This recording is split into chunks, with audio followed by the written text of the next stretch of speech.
ಗುರುಗಳಿಗೆ ನಮಸ್ಕಾರ.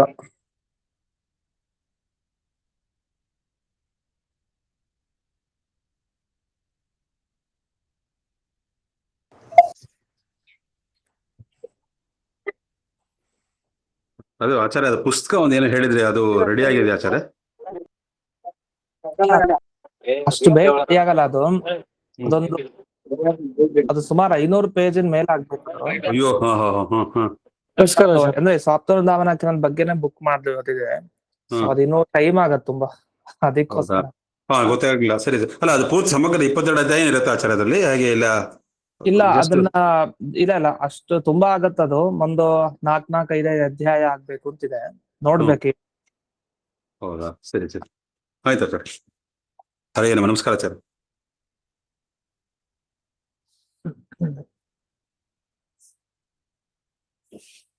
ಸುಮತಿಭಿರನುಮೇದಂ ಶುಭ್ರಕಾಜಂ ಸಖಾಜಂ ಸುಖಮಜಮನಪಾಜಂ ಮುಕ್ತಿಪಾಜಂ ವಿಮಾಜಂ ಗೃಹಜಮಹಮಮೇಜಂ ಧ್ಯೇಜಮಾಮ್ನಾಜಗೇಜಂ ಸದಜಮಸದಜೇಜಂ ಶ್ರೀಸಹಾಜಂ ಭಜೇಯಂ ತಪಸ್ವಾಧ್ಯಾಯ ಶುಶ್ರೂಷಾ ಕೃಷ್ಣ ಪೂಜಾರತಂ ಮುನಿಂ ವಿಶ್ವೇಶಮಿಷ್ಟದಂ ವಂದೇ ಪರಿಮ್ರಾಟ್ ಚಕ್ರವರ್ತಿನಂ. ಶ್ರೀ ಗುರುಭ್ಯೋ ನಮಃ. ಹರಿ ಓಂ.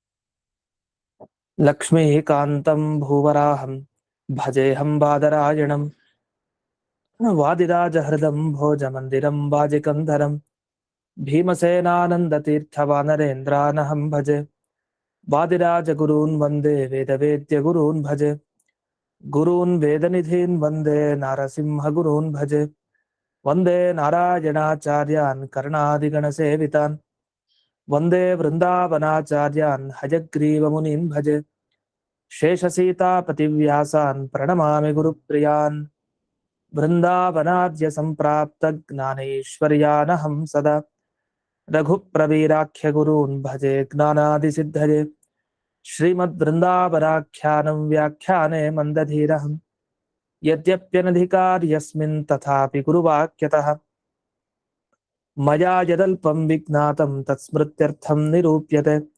ಸಂತಃ ಸಂತು ಕೃಪಾವಂತೋ ಗುರುರಾಜಪದಾಶ್ರಯಾಃ.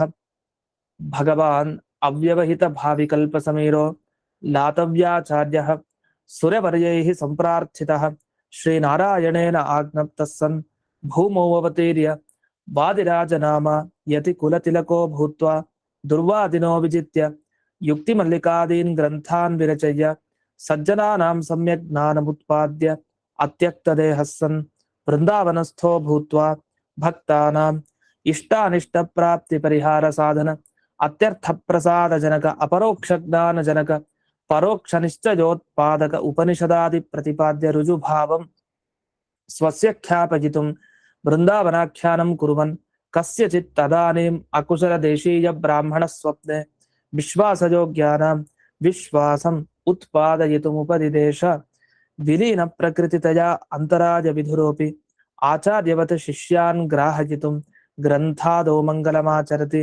ಹಯಗ್ರೀವೇತ್ಯಾದಿನ ಹಯಗ್ರೀವಂ ಚಿದಾನಂದ ವಿಗ್ರಹಂ ಸದನುಗ್ರಹಂ ದಶಗ್ರೀವಚ್ಛಿದಂ ಶಾಪಾತ್ ಮಣಿಗ್ರೀವ ವಿಮೋಚನಂ.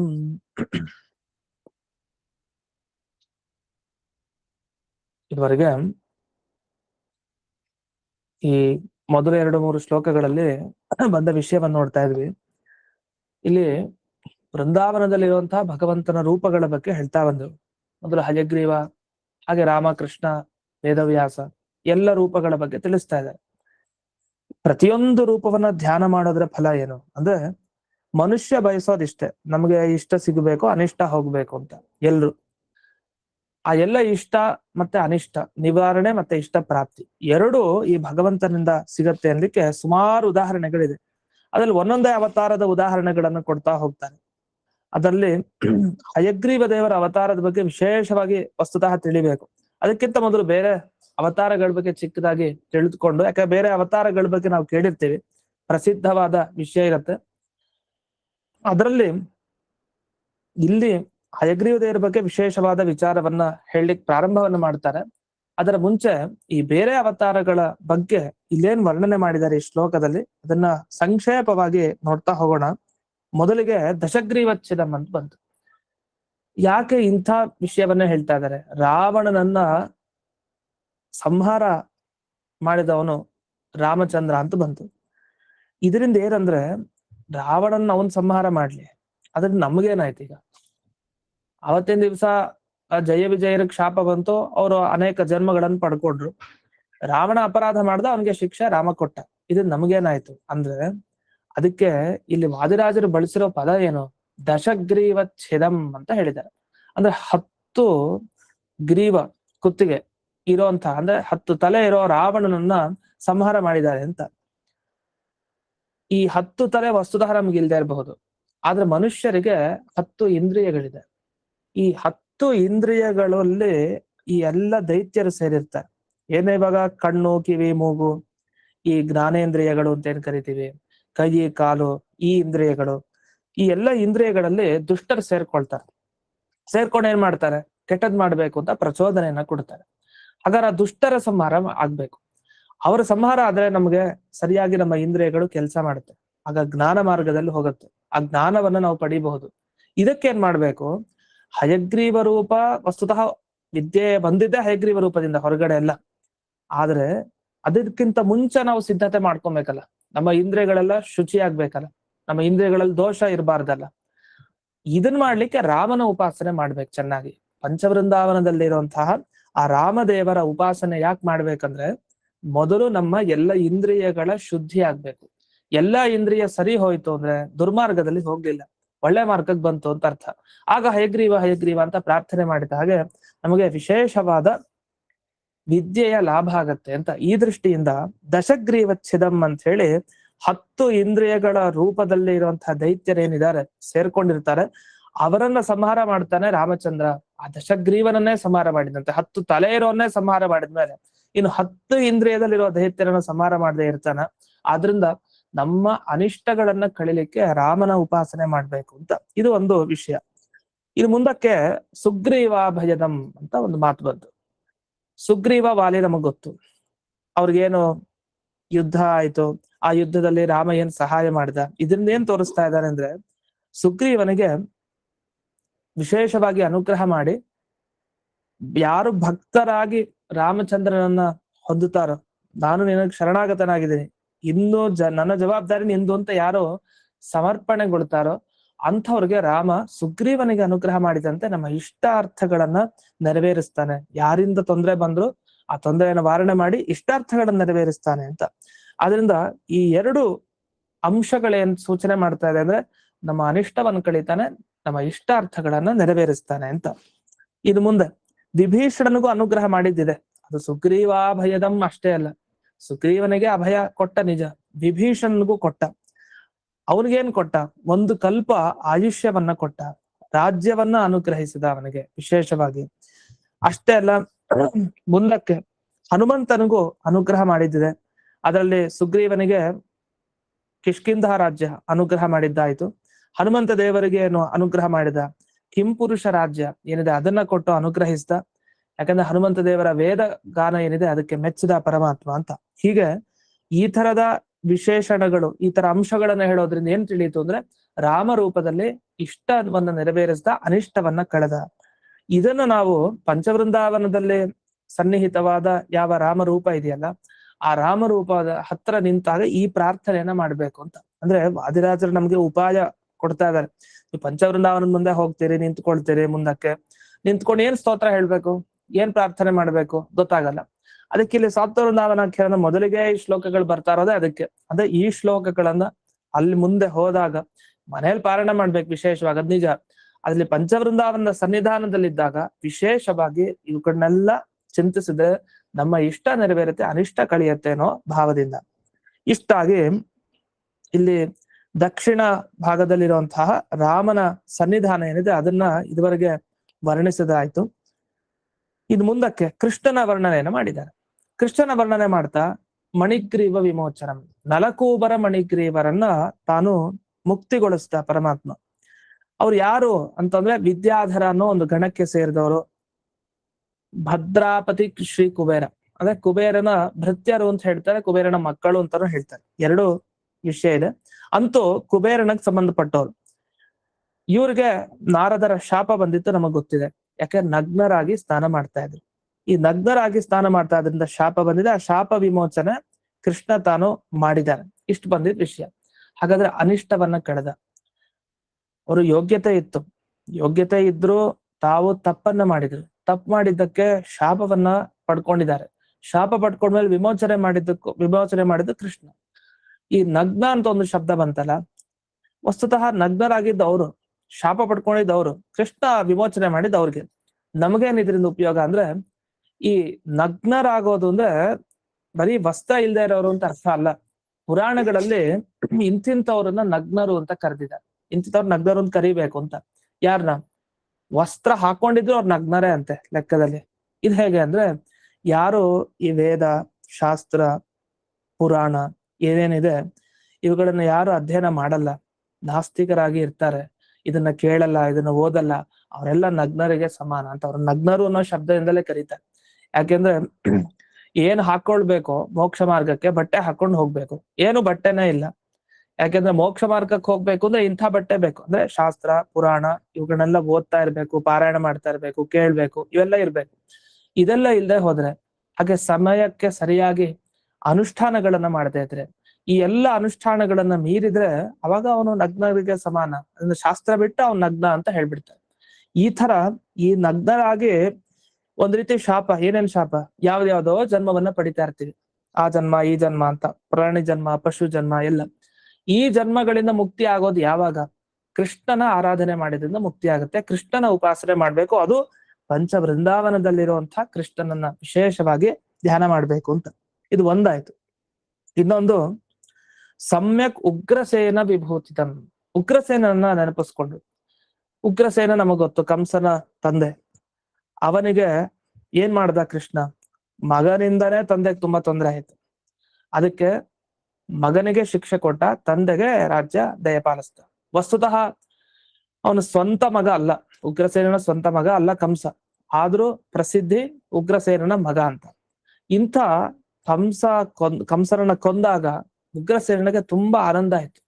ಯಾರಾದ್ರೂ ತಂದೆಗೆ ಮಗನನ್ನ ಇನ್ನೊಬ್ಬ ಕೊಂದಾಗ ಅವನ ಮೇಲೆ ಜಾಸ್ತಿ ಪ್ರೀತಿಯಾಗಿ ಹೋದ್ನಲ್ಲ, ಸತ್ತೋದ್ನಲ್ಲ ಸತ್ಯ ಅಂತ ಹೇಳಿ ಅನ್ಕೊಳಲ್ಲ. ಆದ್ರೆ ಅಂತ ದುಷ್ಟ ಕಂಸ, ಆ ಕಂಸನ ಸಂಹಾರ ಆದಾಗ ಉಗ್ರಸೇನಿಗೆ ತುಂಬಾ ಸಂತೋಷ ಆಯ್ತು. ಯಾಕೆ ಸಂತೋಷ ಆಯ್ತು? ಕೃಷ್ಣ ಕಂಸನನ್ನ ಕೊಂದ ಆದ್ಮೇಲೆ ತಾನು ಆ ಮಥುರಾ ಪಟ್ಟಣ ಏನಿದೆ ಅದನ್ನ ತಾನು ತಗೊಳ್ಳಿಲ್ಲ. ಅದನ್ನ ಆ ಉಗ್ರಸೇನಿಗೆ ಕೊಟ್ಟ, ಪಟ್ಟಾಭಿಷೇಕ ಮಾಡಿಸಿದ, ಅವನನ್ನೇ ರಾಜನನ್ನಾಗಿ ಅಲ್ಲಿ ಅನುಗ್ರಹಿಸಿದ. ಅಂದ್ರೆ ಯಾರು ತನ್ನ ಭಕ್ತರೋ ಅವರಿಗೆ ಕಷ್ಟಗಳನ್ನ ಪರಿಹಾರ ಮಾಡಿ ಅವ್ರನ್ನ ಎತ್ತರದ ಸ್ಥಾನದಲ್ಲಿ ಕೃಷ್ಣ ತಾನು ಕೂಡಿಸ್ತಾನೆ. ಹೀಗೆ ಒಂದ್ ಕಡೆ ಅನಿಷ್ಟ ಕಳಿಯೋದು, ಇನ್ನೊಂದ್ ಕಡೆ ಇಷ್ಟವನ್ನ ಪೂರ್ಣೆ ಮಾಡೋದು. ಅವಾಗ ಒಂದು ಪ್ರಶ್ನೆ ಮಾಡ್ಕೊಳ್ತಾರೆ, ಅಲ್ಲ ಮಗನನ್ನ ಕೊಂದಿದ್ದ ಕಂಸನ ಇವನು ಉಗ್ರಸೇನಿಗೆ ಸ್ವಲ್ಪನೂ ದುಃಖ ಆಗ್ಲಿಲ್ವಾ? ಕೃಷ್ಣನ ಬಗ್ಗೆ ಚೂರು ಅಸಮಾಧಾನ ಆಗ್ಲಿಲ್ವಾ ಅಂದ್ರೆ ಇಲ್ವಂತೆ. ಯಾಕೆ? ಸಮ್ಯಕ್ ಉಗ್ರಸೇನ ವಿಭೂತಿತ. ನಿಜವಾಗಿ ಆ ಉಗ್ರಸೇನ ತೃಪ್ತಿಯಿಂದ ಆ ಐಶ್ವರ್ಯವನ್ನ ಅನುಭವಿಸಿದಂತೆ. ಆ ರಾಜ್ಯ ಪದವಿ ಏನು ಸಿಕ್ತು ಅದರಿಂದ ತುಂಬಾ ಸಂತೋಷಗೊಂಡ ಅನ್ನೋ ವಿಷಯವನ್ನ ತಿಳಿಸ್ಲಿಕ್ಕೆ ಸಮ್ಯಕ್ ಅಂತ ಹೇಳಿದಂತೆ. ಒಳ್ಳೆ ರಾಜ್ಯೈಶ್ವರ್ಯ ಅಂದ್ರೆ ಅವನಿಗೆ ದುಃಖನೇ ಆಗ್ಲಿಲ್ಲ. ಅವನು ಏನ್ ಪಡ್ಕೊಂಡ ಕೃಷ್ಣನಿಂದ ಅದನ್ನ ತೃಪ್ತಿಯಿಂದ ಪಡ್ಕೊಂಡ ಅನ್ನೋ ಅರ್ಥದಲ್ಲಿ ಬಳಸಿದ್ದಾರೆ. ಇಷ್ಟು ಈ ರೂಪ, ರಾಮ ಮತ್ತೆ ಕೃಷ್ಣ ರೂಪದ ಬಗ್ಗೆ ತಿಳಿಸ್ತಾ ಹೋಗ್ತಾರೆ. ವೇದವ್ಯಾಸ ರೂಪದ ಬಗ್ಗೆನೂ ತಿಳಿಸ್ತಾರೆ, ನಂತರ ನೋಡೋಣ. ಅದರಲ್ಲಿ ಹಯಗ್ರೀವ ದೇವರ ರೂಪದ ಬಗ್ಗೆ ಒಂದು ವ್ಯಾಖ್ಯಾನದಲ್ಲಿ ಒಂದು ವಿಷಯ ಹೇಳ್ತಾರೆ. ಏನ್ ಹೇಳ್ತಾರೆ ಅಂದ್ರೆ, ಈಗ ಹಯಗ್ರೀವನ ಪ್ರಾರ್ಥನೆಯನ್ನ ಯಾಕೆ ಮೊದಲು ಮಾಡಿದ್ದಾರೆ ಇವರು ಅಂದಾಗ, ಆಗ್ಲೇ ತಿಳಿಸಿದಂತೆ ನಿನ್ನೆ, ಇವನು ಇಷ್ಟವನ್ನ ನೆರವೇರಿಸ್ತಾನೆ, ಅನಿಷ್ಟವನ್ನ ಕಳೀತಾನೆ ಅಂತ. ಯಾರೋ ಹಯಗ್ರೀವ ದೇವರು. ಯಾಕೆ ಗ್ರಂಥದ ಮೊದಲಿಗೆ ಹಯಗ್ರೀವ ದೇವರ ಧ್ಯಾನ ಯಾಕೆ ವಿಶೇಷವಾಗಿ, ಅವರ ಜ್ಞಾನ ಯಾಕೆ ಬೇಕು ನಮಗೆ, ಅವರ ನಮಸ್ಕಾರ ಯಾಕೆ ಬೇಕು ಅಂತಂದ್ರೆ, ಎಲ್ಲಾ ವೇದ, ಉಪನಿಷತ್ತು, ಪಂಚರಾತ್ರ, ಬ್ರಹ್ಮಸೂತ್ರ, ವೇದಗಳಿಗೆ ಇನ್ನೇನು ವ್ಯಾಖ್ಯಾನಗಳಿವೆ ಎಲ್ಲ ಆ ಹಯಗ್ರೀವ ದೇವರ ಮುಖದಿಂದ ಬಂತು ಅಂತ ಕೇಳ್ತೀವಿ. ಆ ಮುಖದಿಂದ ಅಂದ್ರೆ ಅವರ ಶ್ವಾಸೋಚ್ಛ್ವಾಸ ಏನಿದೆ, ಆ ಮೂಗಿನಲ್ಲಿ ಏನು ಶ್ವಾಸೋಚ್ಛ್ವಾಸ, ಗಾಳಿ ಆಚೆ ಉಸಿರಾಟ ಕ್ರಿಯೆ ನಡೀತಾ ಇದೆ, ಆ ಉಸಿರಾಟ ಏನಿದೆ ಅದರಿಂದ ಹೊರಗಡೆ ನಿರಂತರವಾಗಿ ಇದೆಲ್ಲ ಬರ್ತಾ ಇದೆ ಅಂತ. ಇದಕ್ಕೋಸ್ಕರ ನಮ್ಗೆ ಇಡೀ ವಿದ್ಯೆಗೆ ಅಭಿಮಾನಿ ದೇವತೆ ಅಂತ ಆದ್ಮೇಲೆ ಇವನನ್ನ ಪ್ರಾರ್ಥನೆ ಮಾಡೋದು ತುಂಬಾ ಉಚಿತ ಅಂತ. ಇದ್ರ ಹಿನ್ನೆಲೆಯಲ್ಲಿ ಹಯಗ್ರೀವ ದೇವರು ಇಷ್ಟವನ್ನೇನೋ ಕೊಡ್ಬೋದು. ಯಾಕೆ? ಅವರಿಂದ ಹೊರಗ್ ಬಂದಿದ್ದೇನು ವಿದ್ಯೆಗಳೆಲ್ಲ ಬಂತು, ಅದನ್ನ ನಾವು ಪ್ರಾರ್ಥನೆ ಮಾಡಿದ್ರೆ ನಮಗೆ ವಿದ್ಯೆಯನ್ನ ಕೊಡ್ತಾರೆ, ಸರಿ. ಆದ್ರೆ ಅನಿಷ್ಟ ಹೋಗತ್ತೆ ಅಂತ ಆ ಅರ್ಥವನ್ನು ತಿಳ್ಕೊಳ್ಬೇಕು. ವಸ್ತುತಃ ಅದನ್ನ ಇಲ್ಲಿ ಕೊಟ್ಟಿಲ್ಲ. ಹಯಗ್ರೀವ ದೇವರಿಂದ ಅನಿಷ್ಟ ಹೇಗೆ ಹೋಗುತ್ತೆ ಅದನ್ನ ಇಲ್ಲಿ ಏನು ಕೊಟ್ಟಿಲ್ಲ. ಬರೀ ರಾಮಾವತಾರದ ಬಗ್ಗೆ, ಕೃಷ್ಣಾವತಾರದ ಬಗ್ಗೆ ಇಲ್ಲಿ ವರ್ಣಿಸಿದ್ದಾರೆ ಇಲ್ಲಿ ಸಪ್ತವೃಂದಾವನಾಖ್ಯಾನದಲ್ಲಿ. ಆದ್ರೆ ಅದನ್ನು ನಾವು ತಗೊಳ್ಬೇಕು ಅಂತ ಎಲ್ಲಿ ಹೇಳಿದ್ದಾರೆ ಇದನ್ನ ಅಂದ್ರೆ 3ನೇ ಶ್ಲೋಕಕ್ಕೆ ಬಂದಾಗ ಅಲ್ಲಿ ಹೇಳ್ತಾರೆ, ಸ್ವನಾಮ ಗ್ರಹಣ ದೇವ ನಿರಸ್ತ ಗ್ರಹ ವಿಗ್ರಹಂ ಅಂತ ಹೇಳ್ತಾರೆ. ಅಲ್ಲಿ ಹಯಗ್ರೀವ ಅನ್ನೋ ಹೆಸರನ್ನ ಹೇಳಿದ್ರೆ ಸಾಕಂತೆ ಎಲ್ಲಾ ಗ್ರಹಗಳು ವಿಗ್ರಹಗಳು ಎಲ್ಲ ಹೋಗುತ್ತೆ ಅಂತ. ಎಲ್ಲಾ ಗ್ರಹ ಅಂತಂದ್ರೆ ನವಗ್ರಹಗಳು, ನವಗ್ರಹಗಳೆಲ್ಲ ಓಡ್ ಹೋಗ್ತವೆ ಅಂತ ಅಂದ್ರೆ ಅಭಿಪ್ರಾಯ.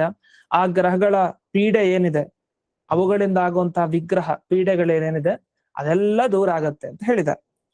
ಅದಕ್ಕೆ ವಿವರಣೆ ಮಾಡ್ತಾ ಹೇಳ್ತಾರೆ, ಹಯಗ್ರೀವ ದೇವರ ಅನುಗ್ರಹ ನಮ್ಗೆ ಆಗ್ಬೇಕು ಅಂದ್ರೆ ನಾವೇನ್ ಮಾಡ್ಬೇಕು? ಸ್ವನಾಮ ಗ್ರಹಣ, ಹಯಗ್ರೀವ ದೇವರ ನಾಮ ಹೆಸರನ್ನ ಗ್ರಹಣ ಮಾಡಿ. ಗ್ರಹಣ ಮಾಡೋದು ಅಂದ್ರೆ ಏನು? ದೇವರ ಹೆಸರನ್ನ ಹಿಡ್ಕೊಳ್ಳಿ ಅಂತ ಅರ್ಥನ? ಚಂದ್ರಗ್ರಹಣ, ಸೂರ್ಯಗ್ರಹಣ ಅಂತ ಹೇಳ್ತೀವಲ್ಲ. ಗ್ರಹಣ ಮಾಡೋದು ಅಂದ್ರೆ ಏನು? ಗ್ರಹಣ ಮಾಡೋದು ಅಂದ್ರೆ ಆ ದೇವರ ನಾಮ ಸ್ಮರಣೆನ್ ಮಾಡೋದು, ಆ ಹೆಸರನ್ನ ಬಾಯಿ ಬಿಟ್ಟು ಹೇಳೋದು ಅಂತ ಹೇಳಿ ಇಲ್ಲಿ ಶ್ರೀಮುಷ್ಟಮಾಚಾರ್ಯರು ವ್ಯಾಖ್ಯಾನ ಮಾಡ್ತಾರೆ. ಉಚ್ಚಾರಣೆ ಮಾಡೋದು ಅಂತ ಅರ್ಥ ಇಲ್ಲ, ಸ್ಮರಣೆ ಮಾಡೋದು ಅಂತ ಇಷ್ಟ ಅರ್ಥವನ್ನ ಹೇಳಿದ್ದಾರೆ. ಸರಿ, ಇದನ್ನ ಮಾಡಿದಾಗ ಏನಾಗತ್ತೆ? ಮುಂದ್ ಬರೆದು ನಿರಸ್ತ ಗ್ರಹ ವಿಗ್ರಹ. ಗ್ರಹ ವಿಗ್ರಹ ಅನ್ನೋದಕ್ಕೆ ಇನ್ನೊಂದು ಅರ್ಥ ಇದೆ ವಿಶೇಷವಾಗಿ. ಏನಿದೆ ಅಂತಂದ್ರೆ, ಈ ಗ್ರಹಗಳು ಅಂತಂದ್ರೆ ಯಾವುದು ನಮ್ಮನ್ನ ಇಟ್ಕೊಂಡು ಆಟ ಆಡಿಸ್ತಾ ಇರುತ್ತೋ, ನಾವು ಸೋತ್ ಬಿಟ್ಟಿದೀವಿ, ಅದಕ್ಕೆ ಶರಣಾಗತರಾಗ್ಬಿಟ್ಟಿದೀವಿ ಅಂದ್ರೆ ಯಾವುದು? ಈ ಕಾಮಕ್ರೋಧಾದಿಗಳಿಗೂ ಗ್ರಹ ಅಂತ ಕರೀತಾರೆ. ನಮಗೂ ಗ್ರಹಣ ಆಗಿದೆ ಅಂತ. ಬರೀ ಚಂದ್ರ ಸೂರ್ಯರ ಗ್ರಹಣ ಆಗೋದಲ್ಲ, ನಮ್ಗೆ ಯಾವಾಗಲೂ ಗ್ರಹಣ ಆಗಿರುತ್ತೆ. ಯಾವುದು? ಕಾಮಕ್ರೋಧಾದಿಗಳ ಗ್ರಹಣ ನಮ್ಗೆ ಯಾವಾಗಲೂ ಆಗಿರುತ್ತೆ. ಈ ಗ್ರಹಗಳಿಂದ ನಾವೇನ್ ಮಾಡ್ತಾ ಇರ್ತೀವಿ? ಜೀವನದಲ್ಲಿ ವಿಗ್ರಹಗಳನ್ನ ಅನುಭವಿಸ್ತಾ ಇರ್ತೀವಿ. ವಿಗ್ರಹ ಅಂದ್ರೆ ಯುದ್ಧ, ಅಂದ್ರೆ ಮಾನಸಿಕವಾಗಿ ಯುದ್ಧ, ಹೊರಗಡೆ ಜಗತ್ತಿನಲ್ಲಿ ಯುದ್ಧ, ಅಂದ್ರೆ ತುಂಬಾ ಎಡವಟ್ಟುಗಳಾಗ್ತಾ ಇರುತ್ತೆ. ಈ ಗ್ರಹಗಳಿಂದ ಆಗುವ ವಿಗ್ರಹ ಅದು ಹೋಗ್ಬೇಕು ಅಂತಾದ್ರೆ ಹಯಗ್ರೀವ ದೇವರ ನಾಮಸ್ಮರಣೆ ಮಾಡ್ತಾ ಇರ್ಬೇಕು. ಅಂದ್ರೆ ತಾತ್ಪರ್ಯ, ಕಾಮ ಕ್ರೋಧ ಲೋಭ ಇದೆಲ್ಲ ಇದ್ದಾಗ ಏನಾಗುತ್ತೆ? ಇನ್ನೊಬ್ಬರ ಮೇಲೆ ತುಂಬಾ ಕೋಪ ಬಂದಾಗ ಹೇಗೇಗೋ ಆಡ್ತಾ ಇರ್ತೀವಿ. ಮೋಹ, ಈರ್ಷ್ಯ, ಅಸೂಯೆ ಇದೆಲ್ಲ ಇದ್ದಾಗ ಒಬ್ಬ ವ್ಯಕ್ತಿ ತಾನು ಕೆಟ್ಟ ಮಾರ್ಗದಲ್ಲಿ ಹೋಗ್ತಾನೆ. ಏನೇನೋ ಆಗ್ಬಿಡುತ್ತೆ ಜೀವನದ ಘಟನೆ. ಇದೆಲ್ಲ ಹೋಗ್ಬೇಕು ಅಂದ್ರೆ ಹಯಗ್ರೀವ ದೇವರ ನಾಮಸ್ಮರಣೆ ಮಾಡ್ಬೇಕು ಅಂತ. ಅಂದ್ರೆ ಹಯಗ್ರೀವ ಅನ್ನೋದಕ್ಕೆ ಯಾಕೆ ಒತ್ತು ಕೊಡ್ತಾ ಇದ್ರು ಅಂದ್ರೆ, ಅದು ಹಯಗ್ರೀವ ನಾಮ, ಸ್ವನಾಮ ಅಂದ್ರೆ ನಿಜವಾಗಿ ಹಯಗ್ರೀವನನ್ನ ಹೇಳುವಂತ ಶಬ್ದಗಳು ಅಂತ ಅರ್ಥ. ನಾಮ ಅಂದ್ರೆ ಯಾವ ಶಬ್ದ? ಇಡೀ ವೇದಗಳೇ ಹಯಗ್ರೀವ ದೇವರನ್ನ ಹೇಳ್ತಾ ಇದೆ. ಆ ವೇದವನ್ನ ತಾನೇ ತನ್ನ ಮುಖಾರವಿಂದ ಹೊರಕ್ ಹಾಕದ ಅಂತ ವೇದಗಳನ್ನ ಚೆನ್ನಾಗಿ ನೀವು ಹಿಡಿದ್ರೆ, ಆ ವೇದದ ಅರ್ಥವನ್ನ ತಿಳ್ಕೊಂಡ್ರೆ ಆಗ ಇವೆಲ್ಲ ಹೋಗುತ್ತೆ ಅಂತ. ಅದೇ ಜ್ಞಾನ ಮುಖ್ಯ. ಜ್ಞಾನವನ್ನು ಹೊಂದಿದಾಗ ಇದೆಲ್ಲ ಪರಿಹಾರ ಆಗತ್ತೆ ಅಂತ. ಸರಿ, ಈ ಒಂದು ಅಂಶದಿಂದ ಏನ್ ತಿಳಿಸ್ಕೊಟ್ರು ನಮಗೆ? ನಿರಸ್ತ ಗ್ರಹ ವಿಗ್ರಹಂ, ಎಲ್ಲ ರೀತಿಯಾದ ನಮಗೆ ಅಜ್ಞಾನ, ವಿಪರೀತ ಜ್ಞಾನ ಅದು ಹೋಗುತ್ತೆ ಅಂತ ಹೇಳಿದ್ದಾರೆ. ಇಷ್ಟ ಆದ್ಮೇಲೆ ಅನಿಷ್ಟ ಹೋಗೋದು ಹೇಗೆ ಹಯಗ್ರೀವ ದೇವರದಿಂದ? ಇದೇ ಅನಿಷ್ಟ ಹೋಯ್ತಲ್ಲ ಅಂದ್ರೆ ಹಯಗ್ರೀವ ಅವತಾರದಲ್ಲಿ ಒಂದು ಘಟನೆ ನಡೆಯುತ್ತೆ. ಆ ಘಟನೆ ನಾವು ತಿಳ್ಕೊಳ್ಬೇಕು. ಯಾಕಂದ್ರೆ ಬೇರೆ ಅವತಾರದಲ್ಲೇ ನಾವು ನೋಡಿದೀವಿ, ಕೃಷ್ಣ ಅವತಾರ, ರಾಮ ಅವತಾರದಲ್ಲಿ ಈಗಾಗ್ಲೇ. ಹಯಗ್ರೀವ ಅವತಾರದಲ್ಲಿ ನಡೆದ ಘಟನೆ ಏನು? ಅದ್ರ ಹಿನ್ನೆಲೆಯಲ್ಲಿ ತುಂಬಾ ಒಂದೊಳ್ಳೆ ವಿಷಯ ಇದೆ. ನಮಗೆ ಹಯಗ್ರೀವ ಅವತಾರ ಯಾಕಾಯ್ತು ಅಂತ ಪ್ರಶ್ನೆ. ಹಯಗ್ರೀವ ಅವತಾರ ಆಗಿದ್ದು ಸೃಷ್ಟಿಯ ಪ್ರಾರಂಭದಲ್ಲೇ ಆಗೋಯ್ತು. ಅದು ಈ ದ್ವಾಪರದ ಸಂದರ್ಭದಲ್ಲಿ ಆ ಯುಗದ ಮೊದಲಿಗೇನೆ ಸೃಷ್ಟಿ ಆಗೋಗುತ್ತೆ. ಅಂದ್ರೆ ಭಗವಂತ ಬರ್ತಾನೆ ಹಯಗ್ರೀವನಾಗಿ. ಬಂದಾಗ ಈ ಮಧು ಕೈಟಭರು ಅಂತ ಇಬ್ಬರು ಅಸುರರು ಇರ್ತಾರೆ. ಅವರು ಸೃಷ್ಟಿಗೆ ಬರ್ತಾರೆ. ವಸ್ತುತ ಅವರು ಸೃಷ್ಟಿ ಮಾಡಿ ದೇವ್ರೆ, ಭಗವಂತನ ಕಿವಿಯಿಂದನೇ ಸೃಷ್ಟಿ ಆಗ್ತಾರೆ ಅಂತ ಹೇಳ್ತಾರೆ ಮಧುಕೈಟಭರನ್ನ. ಅವ್ರು ಸೃಷ್ಟಿ ಆದ್ಮೇಲೆ ಏನ್ ಮಾಡಿದ್ರು? ಚತುರ್ಮುಖ ಬ್ರಹ್ಮದೇವರು ತಾವು ಸೃಷ್ಟಿ ಮಾಡ್ತಾ ಪ್ರಾರಂಭ ಮಾಡಿದ್ರಲ್ಲ, ಮಾಡೋ ಅಷ್ಟೊತ್ತಿಗೆ ಅವರ 4 ಮುಖದಿಂದ ಏನು ನಿರಂತರವಾಗಿ ವೇದಗಳು ಹೊರಗ್ ಬರ್ತಾ ಇತ್ತು, ಆ ವೇದಗಳನ್ನ ಕದೀತಾರೆ. ಯಾರು? ಈ ಮಧುಕೈಟಭರು. ಕದ್ದು ಏನ್ ಮಾಡ್ತಾರೆ? ಸೀದಾ ಪಾತಾಳ ಲೋಕಕ್ಕೆ ತಗೊಂಡು ಹೋಗ್ತಾರೆ. ನಮ್ಗೆ ಅನ್ನಿಸ್ಬೋದು ವೇದಗಳನ್ನು ಕದಿಯೋದು ಅಂದ್ರೆ, ಈಗ ನಾನೊಂದು ಶಬ್ದ ಹೇಳ್ತೀನಿ, ಇಷ್ಟೆಲ್ಲ ಇವಾಗ ಹೇಳ್ತಾ ಇದ್ದೀನಲ್ಲ ಶಬ್ದ, ಇದು ನೀವು ಕದ್ಕೊಳ್ತೀರಿ ಅಂದ್ರೆ ಏನರ್ಥ? ಶಬ್ದನ ಕದಿಲಿಕ್ಕಾಗತ್ತಾ? ಆಗಲ್ಲ. ಅಂಥದ್ರಲ್ಲಿ ವೇದಗಳನ್ನ ಕದಿಯೋದೊಂದೇನು? ಆ ವಸ್ತುನ ಕದಿಲಿಕ್ ಬರುವಂತಹದ್ದಲ್ಲ ಅದು. ಪುಸ್ತಕ ಏನೋ ಕದಿಬಹುದು, ಇನ್ನೇನೋ ಒಂದು ಕದಿಬಹುದು.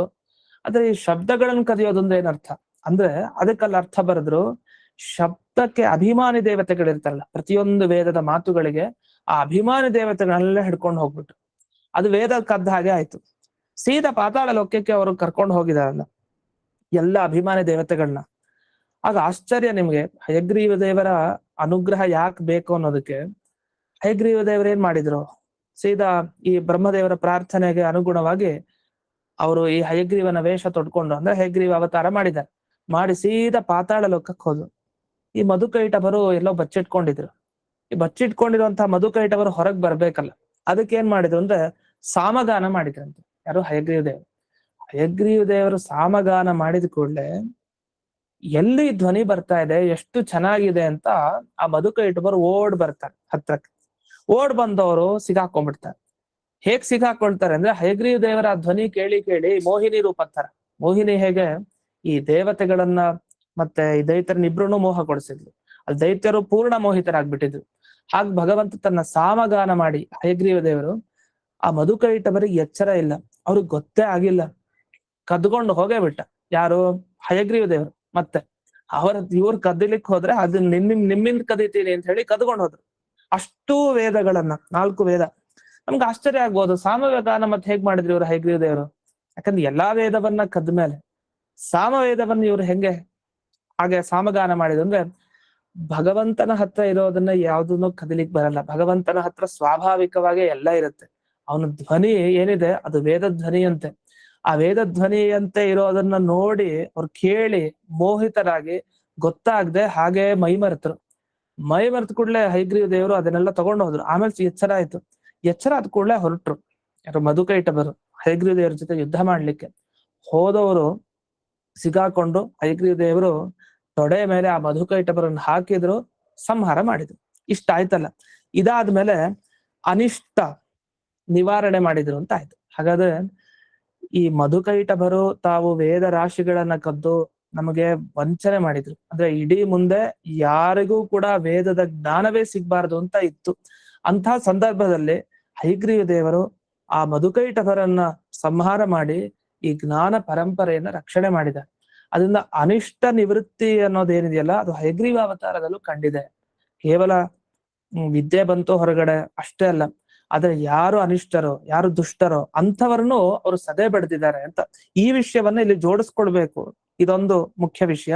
ಜೊತೆಗೆ ಈ ಹಯಗ್ರೀವ ಅವತಾರದಲ್ಲಿ ಇನ್ನೊಂದು ಬೇಕಾಗಿರುವಂತಹ ವಿಷಯ, ಈ ಮೇದಿನಿ ಅಂತ ಈ ಭೂಮಿಗೆ ಕರೀತಾರೆ. ಮೇದಿನಿ ಅಂತ ಯಾಕೆ ಭೂಮಿಗೆ ಕರೀತಾರೆ ಅಂತ ಒಂದು ವಿಷಯ ಬರುತ್ತೆ. ಅದರಲ್ಲಿ ಈ ಹಯಗ್ರೀವ ಅವತಾರ ಆದಾಗ ಇವರನ್ನೇನ್ ಸಂಹಾರ ಮಾಡ್ದ ಪರಮಾತ್ಮ ಮಧುಕೈಟಭರನ್ನ, ಆಗ ಇವರ ಮೇಧಸ್ಸು ಇತ್ತಲ್ಲ, ಅಸ್ಥಿ, ಈ ಮೂಳೆ, ಮೇಧಸ್ಸು, ಮಜ್ಜ, ಮಾಂಸ ಅಂತ ಏನ್ ಹೇಳ್ತೀವಲ್ಲ ಸಪ್ತಧಾತುಗಳು, ಅದರಲ್ಲಿ ಈ ಮಧುಕೈಟಭರ ಮೇಧಸ್ಸೇನಿತ್ತು ಆ ಮೇಧಸ್ಸು ನೀರು ಒಳಗಡೆ ಸೇರ್ಕೊಳ್ತಂತೆ. ಯಾವಾಗ ಹಯಗ್ರೀವ ದೇವರು ಯುದ್ಧ ಮಾಡಿ ಅವ್ರನ್ನ ಸಂಹಾರ ಮಾಡಿದ್ರು, ನೀರಲ್ಲಿ ಸೇರ್ಕೊಳ್ತು. ಆ ನೀರಲ್ಲಿ ಸೇರಿದಾಗ ಅದು ಕೊನೆಗೆ ಭೂಮಿ ಆಯ್ತಂತೆ, ಅದೇ ಭೂಮಿ ಆಯ್ತಂತೆ. ಆದ್ರಿಂದ ಏನಾಯ್ತು, ಮೇಧಸ್ಸಿನಿಂದ ಮಧುಕೈಟಭರ ಮೇಧಸ್ಸಿನಿಂದ ಸೇರ್ಕೊಂಡಿದ್ರಿಂದ ಇದು ಭೂಮಿ ಆಯ್ತು. ಆ ನೀರಿನಲ್ಲಿ ಸೇರ್ಕೊಂಡಿದ್ರಿಂದ ಭೂಮಿ ಆದ್ಮೇಲೆ ಅದಕ್ಕೆ ಏನ್ ಹೆಸರು ಬಂತು? ಮೇದಿನಿ ಅಂತ ಅದಕ್ಕೆ ಹೆಸರು ಬಂತಂತೆ. ಈ ಮೇದಿನಿ ಅಂತ ಆದ್ಮೇಲೆ ಈ ಭೂಮಿಯಲ್ಲಿ ಈ ಕಲ್ಲುಗಳಾದ್ವಲ್ಲ, ಎಲ್ಲ ಕಲ್ಲುಗಳೇನ್ ನಾವು ನೋಡ್ತಾ ಇದೀವಿ. ಈ ಕಲ್ಲುಗಳು ಯಾವುದು ಅಂತಂದ್ರೆ ಅವರ ಮೂಳೆಗಳಂತೆ. ಯಾರ್ದೋ ಈ ಮಧುಕೈಟಭರ ಮೂಳೆ, ಅದು ಎಲ್ಲ ಕಲ್ಲುಗಳಾದ್ವಂತೆ. ಆದ್ರಿಂದ ಇದರಿಂದ ತಾತ್ಪರ್ಯ ಏನಾಯ್ತು ಅಂದ್ರೆ, ಈಗ ನಾವು ಪಾಠನೋ ಅಥವಾ ಪ್ರವಚನನೋ ಅಥವಾ ಇನ್ಯಾವುದೋ ಕೇಳ್ತಾ ಇರ್ತೀವಲ್ಲ, ಪಾಠವನ್ನು ಕೇಳೋದು ಒಂದ, ಹೇಳೋದು ಪ್ರವಚನ ಅಂತ ಹೇಳೋದು ಇದು ಮಾಡ್ಬೇಕಾದ್ರೆ ಈ ಬರೀ ನೆಲದ ಮೇಲೆ ಕೂತ್ಕೊಳ್ಬಾರ್ದು ಅಂತ ಹೇಳ್ತಾರಲ್ಲ. ಯಾಕೆ ಕೂತ್ಕೊಳ್ಬಾರ್ದು ಅಂದ್ರೆ, ಬರೀ ನೆಲದ ಮೇಲೆ ಕೂತ್ಕೊಂಡು ಏನಾರ ಸತ್ಕರ್ಮವನ್ನ ಮಾಡಿದ್ರೆ ಯಾವ್ದಕ್ ಹೋಗಿ ಸೇರತ್ತೆ ಅದು? ಅದ್ ಸೇರೋದು ಮಧುಕೈಟಭರಿಗೆ ಅಂತ ಅರ್ಥ. ಯಾಕೆ ಮಧುಕೈಟಭರ ಮೂಳೆಗಳಿಂದನೇ ಈ ಕಲ್ಲುಗಳೆಲ್ಲ ನಿರ್ಮಾಣ ಆಗಿರೋದಂತೆ. ಅಂದ್ರೆ ಅದ್ರ ಮೇಲೆ ಒಂದು ಪವಿತ್ರ ಆಸನ ಹಾಕೊಂಡೇ ಕೇಳ್ಬೇಕಂತೆ, ಆಗ್ಲೇ ಆ ಸತ್ಕರ್ಮ ಫಲ ಕೊಡುತ್ತೆ. ಆಸನ ಇಲ್ಲದ್ರೆ ಫಲ ಕೊಡಲ್ಲ ಅನ್ಲಿಕ್ಕೆ ಈ ಹಯಗ್ರೀವಾವತಾರದ ಹಿನ್ನೆಲೆಯಲ್ಲಿ ಮಧುಕೈಟಭರ ಸಂಹಾರ ಆಯ್ತಲ್ಲ, ಆದ್ರಿಂದ ಮೇದಿನಿ ಅನ್ನೋ ಹೆಸರೇನ್ ಬಂತೋ ಅದರಿಂದಲೂ ಒಂದು ಎಚ್ಚರ. ಹಾಗಾಗಿ ತಪ್ಪದೆ ಹಯಗ್ರೀವಂ ಚಿದಾನಂದ ವಿಗ್ರಹಂ ಅಂತ ಇವ್ರೇನ್ ಪ್ರಾರಂಭ ಮಾಡಿದ್ರು. ಅಂದ್ರೆ ಹಯಗ್ರೀವನ ಸ್ಮರಣೆ ಮಾಡ್ತಾ ಮಾಡ್ತಾ ಈ ಗ್ರಂಥವನ್ನ ಕೇಳ್ಬೇಕಾದ್ರೆ ಈ ನಿಯಮಗಳೇನಿದೆಯಲ್ಲ, ನಿಯಮಗಳನ್ನ ಪಾಲನೆ ಮಾಡ್ಕೊಂಡು ಕೇಳಿ ಅನ್ನೋ ಒಂದು ಸೂಚನೆಯನ್ನು ಕೂಡ ಕೊಟ್ಟಿದ್ದಾರೆ ಇಲ್ಲಿ ರಾಜರು. ಹೀಗೆ ಪ್ರತಿಯೊಂದು ಶಬ್ದಗಳನ್ನು ಗಮನಿಸಿದಾಗ್ಲೂ ಒಂದು ಹೊಸ ವಿಷಯ ಹೊಳೆಯುತ್ತೆ. ಅದು ವ್ಯಾಖ್ಯಾನದಲ್ಲೇ ಇರ್ಬೇಕು ಅಂತಿಲ್ಲ, ಅದು ವ್ಯಾಖ್ಯಾನದಲ್ಲಿ ಇಲ್ಲದೆ ಇರುವಂತಹ ಅನೇಕ ವಿಷಯಗಳನ್ನ ನಾವು ಅಳವಡಿಸ್ಕೊಳ್ಬೇಕು. ಇದು ಒಂದು ವಿಷಯ. ಅಷ್ಟೇ ಅಲ್ಲ, ಮಧುಕೈಟಭರನ್ನ ಸೃಷ್ಟಿ ಮಾಡಿದ್ದೆ ಚತುರ್ಮುಖ ಬ್ರಹ್ಮದೇವರು ಅಂತಾನು ಹೇಳ್ತಾರೆ. ಇನ್ನೊಂದು ಘಟನೆಯಲ್ಲಿ ಒಂದು ರಜೋಗುಣ, ಇನ್ನೊಂದು ತಮೋಗುಣ.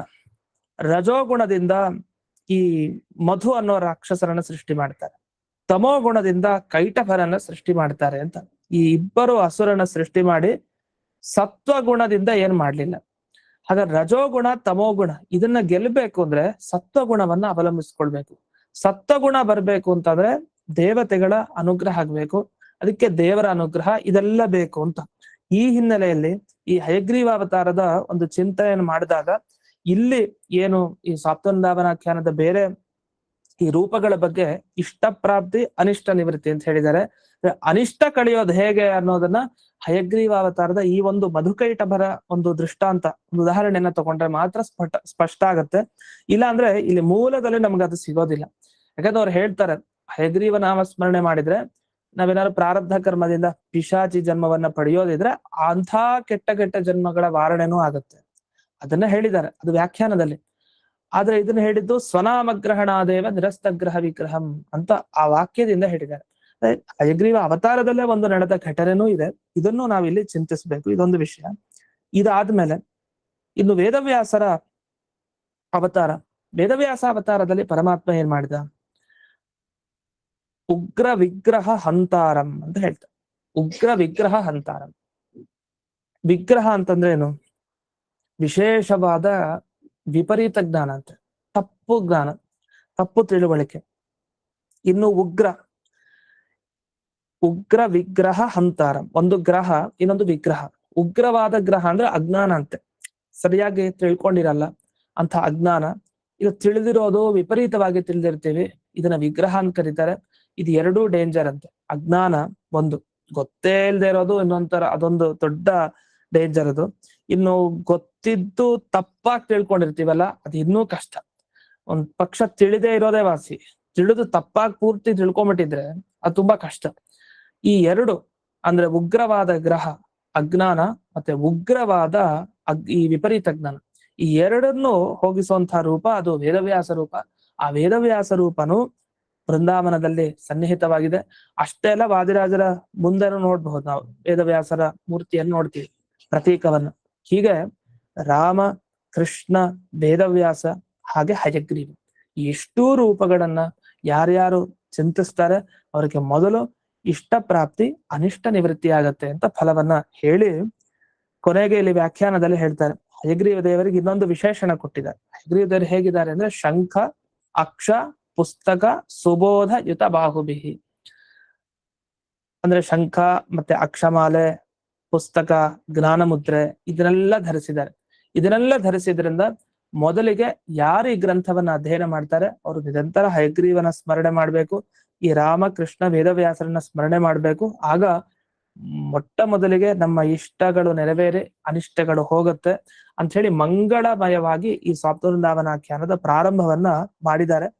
ಇನ್ನು ಕೆಲವು ವಿಷಯಗಳಿದೆ ಈ ಶ್ಲೋಕದಲ್ಲಿ. ಏನಂದ್ರೆ ಇಡೀ ಬ್ರಹ್ಮಸೂತ್ರದ ಅರ್ಥ ಕ್ರಮವಾಗಿ ಮೊದಲು ಒಂದು 10 ಶ್ಲೋಕ ಏನ್ ಬಂದಿದೆ, 10 ಶ್ಲೋಕದಲ್ಲಿ ಇಡೀ ಬ್ರಹ್ಮಸೂತ್ರದ ಅರ್ಥ ಬಂದಿದೆ ಅಂತ ತಿಳಿಸ್ತಾರೆ. ಅದೇನು ಅನ್ನೋದನ್ನ ಮುಂದಿನ ಪಾಠದಲ್ಲಿ ನೋಡೋಣ ಅಂತ ಹೇಳ್ತಾ, ಮುಂದಿನ ಪಾಠ ನಾಳೆ ನಾಡಿದ್ದು ಇರೋದಿಲ್ಲ, ಅನಧ್ಯಯನ ಇರೋದ್ರಿಂದ ಮತ್ತೆ ಬಿದಿಗೆಯಿಂದ ಪಾಠ ಪ್ರಾರಂಭ ಅಂತ ತಿಳಿಸ್ತಾ ಈ ಪಾಠವನ್ನ ಗುರುವಂತರ್ಗತ ವ್ಯಾಸತೀರ್ಥ ಗುರುವಂತರ್ಗತ ರಮಣ ಮುಖ್ಯ ಪ್ರಾಣಾಂತರ್ಗತ ಶ್ರೀಮನ್ಮೂಲ ನಮಸ್ಕಾರ ಆಚಾರ್ಯ. ಪಡೆಯನ ಮಾಡ್ತೀನಿ.